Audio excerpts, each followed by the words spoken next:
Alright, hi everybody, BC here. Some more site searching. Found this druid's grave. So, very straightforward.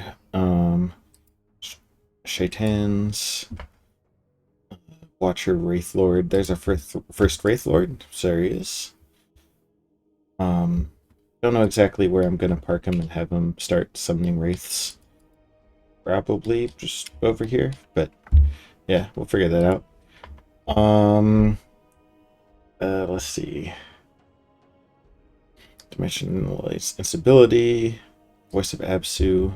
This found some good stuff here. So we're still continuing to find stuff. Feeling pretty good about that.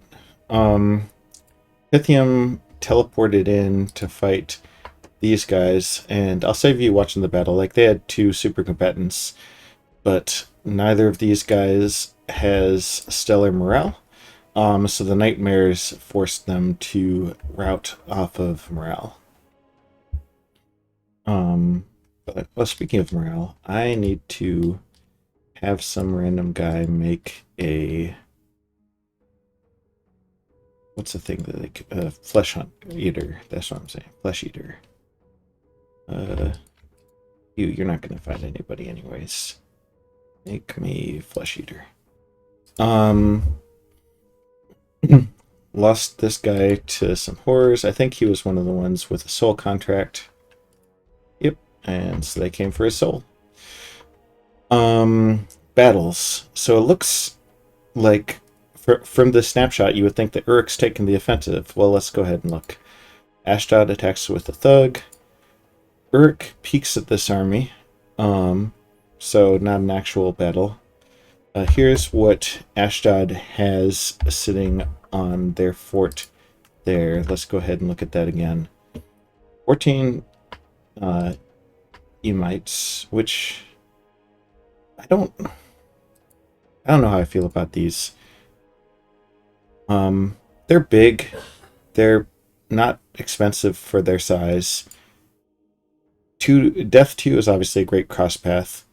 Death and Astral, if you can communion up with enough Astral, is solid. Death and Earth, I'm not sure how much you can do with that. And then Death of Fire, you can do Bane Fire.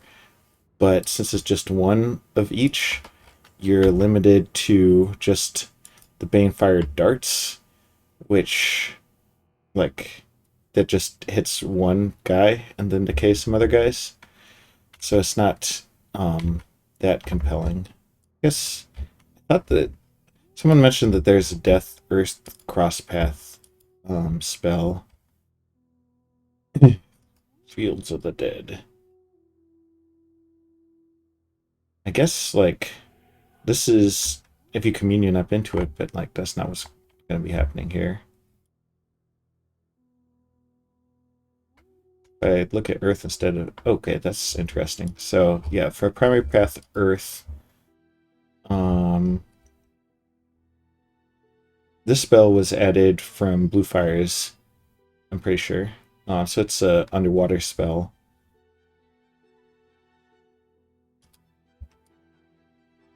And that's what you got. So yeah.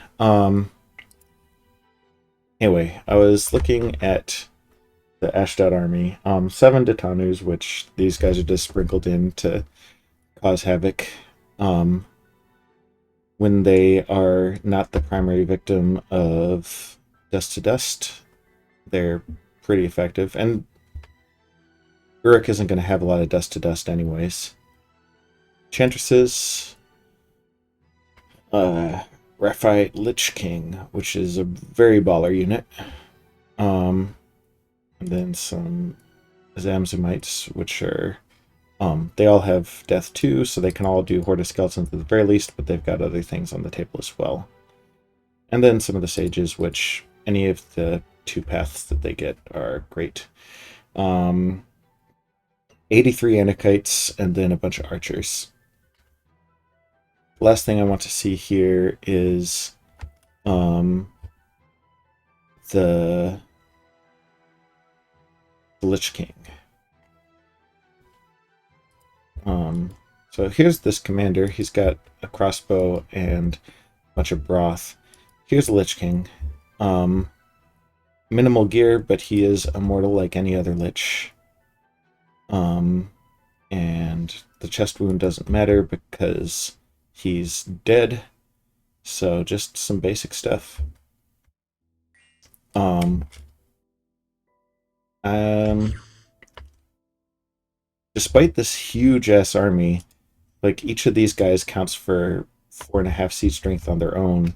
They did not crack the fort in one turn, so there's a lot of fort defense on the other side of this, which means it's going to be really exciting to watch when this does get violent.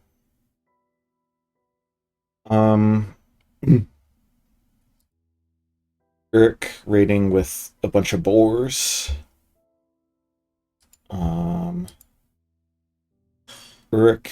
So here, at this place, Uruk has some guys trapped inside the fort, and they wanted to free them to try to save their guys from the storm, so they just had all of them on retreat.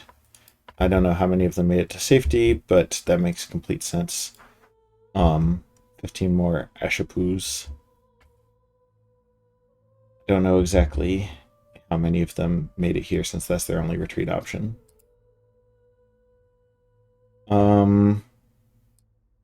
Then small raiding party here.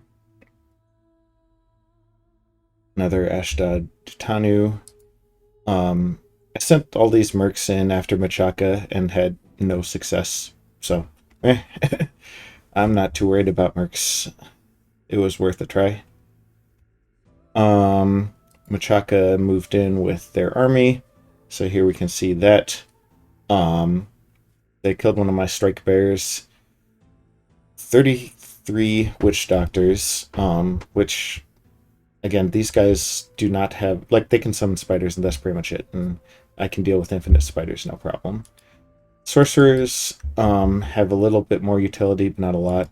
And sorceresses, kind of same story, unless, well, because of the specific combatants I'm using, trying to Phoenix power into fire magic isn't going to do that much. So, yeah, overall, this is 57 mages, and I'm not scared of a single one of them. Then here are their black sorcerers. See if they even have any gear on those black sorcerers. Pelt, nothing, nothing, nothing, and nothing. Oh, this guy's got pelt. So, yeah, not worried. I've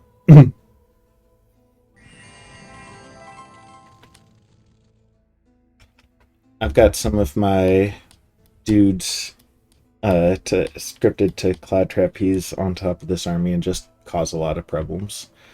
And maybe I'll lose some dudes. If so, I've got more. But here's an example. And I just don't know what any of those guys do to someone like this.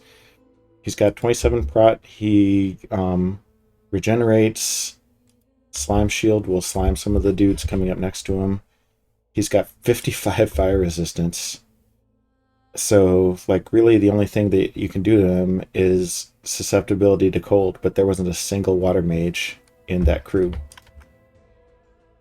Yeah, Onyx sorceresses don't have that. None of these guys have water.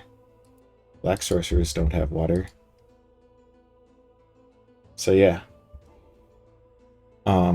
Maybe I should be worried, but I'm not. Oh, did he? He has gnomes that he hasn't promoted? You gotta promote those gnomes, man. Like, basic gnomes are not very powerful on their own, but if you gift of reason them, then they're nature 2, earth 2, which is a nice path to have.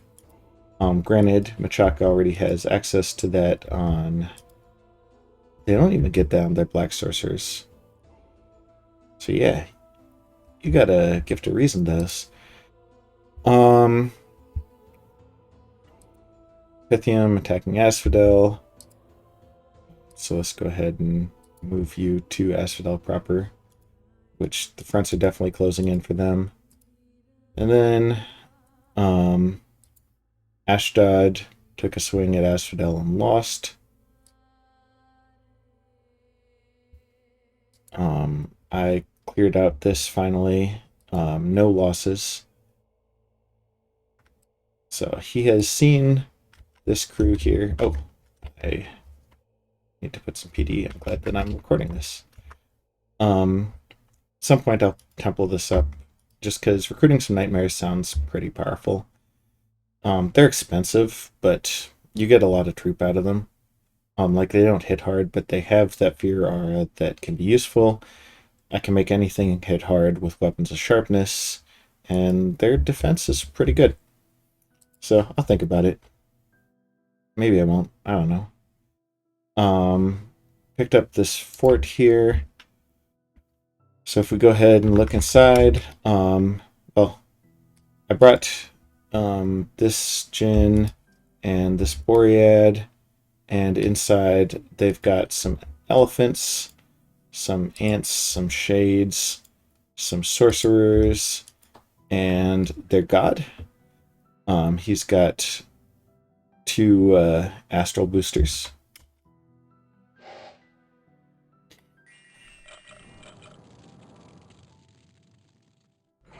The devils come in, and already almost all the sorcerers are dead. Devils are just so good. They just obliterate squishy dudes. Like hitting for 24 with the trident will do a lot of work. And the god's already down to 22 HP. The elephants are getting some tramples, but they don't have any protection buffs, so they get swarmed by devils themselves. So the result of that, lost 8 devils. I lost one of the seraphs that was... How did I lose that guy again?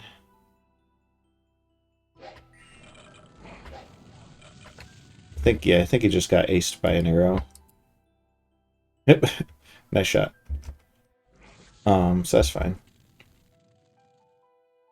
And then Iram attacking Tian Shi in this random fort, I think. Events, there's a boar, nature, astral, growth.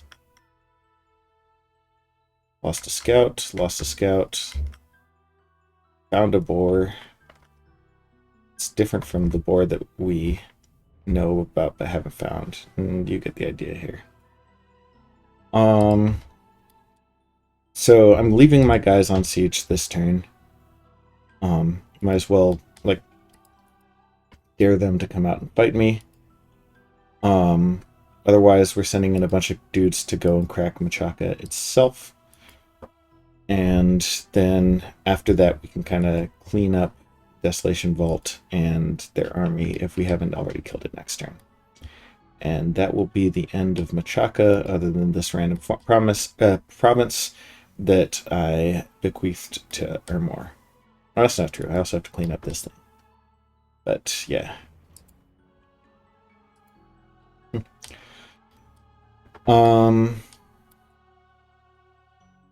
Tianchi, or not Tianchi, Banderlog, the other 2-part name people have ended their nap with Uruk. So should get spicy over here. I'm gonna definitely want to watch that situation. I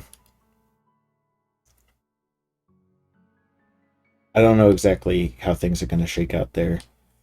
But Uruk's gonna lose because they're fighting a 3v1, but exactly how much their neighbors stand to gain is an open question. I assume that Iram's gonna join in the feeding frenzy, because why not?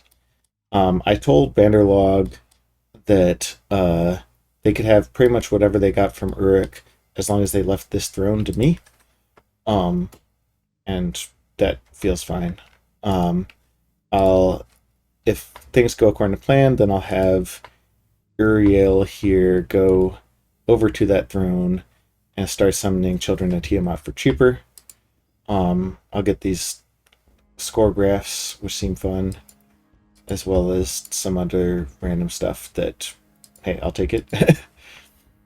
And then the rest of this, like, this can be other people's problems. Um, I might be making a long-term strategic mistake by not attacking Banderlog yet. Um, they've got some juicy opportunities, mainly this throne here that they still haven't claimed. Abyssy and I were talking about how powerful the Throne of Elements would be to have, but I don't know. We'll see. I'm There's rumors that Pythium is next going to move on Ashdod, and that creates its own set of questions in my mind. Because if Ashdod wins that battle, then that still prompts the question of, for me, of where do I go? If Ashdod loses that battle, then I very much want to get the Throne of Gaia, um, and get some of these Western holdings as well that Pythium wasn't going to challenge. And there's rumors that if Pythium did go through Ashdod, then they would just keep going and attack me. And so I figure that if it comes to that, I won't give them a chance. I'll just, as soon as I see a purple flag on my border, I'm gumming. So we'll see. Um, I do have a lot of genies just in this area in general, and I'll keep summoning more because what else am I going to do with my gems? Anything else worth discussing? Talked about Machaka, talked about stuff happening in this area. Nawala's still not dead. Um, Chances are extremely high that Agartha is going to come here and cap Nawala. And if Agartha caps Nawala, then that prompts its own question of what are they gonna do afterwards, like with this army that just popped out of the woodwork. Are they gonna mess with Ashdod? Are they going to go and mess with Arcoscephale? Like, are they gonna go back underground? Gonna go into the water? Because I mean, this isn't a very amphibious army, but it can go places. So I don't know. That'll be another thing to observe. If Agartha does decide to like make a bunch of waves in this area, then that also opens up our opportunities because I don't have any type of peace agreement with Agartha, so maybe I'll just defend Africa from the golems. um, so yeah, really, it's going to be interesting to see how things shake out here in Africa. It's going to be interesting to see how things shake up in the Middle East. And we'll kind of plan based off of that. So I'll see you around.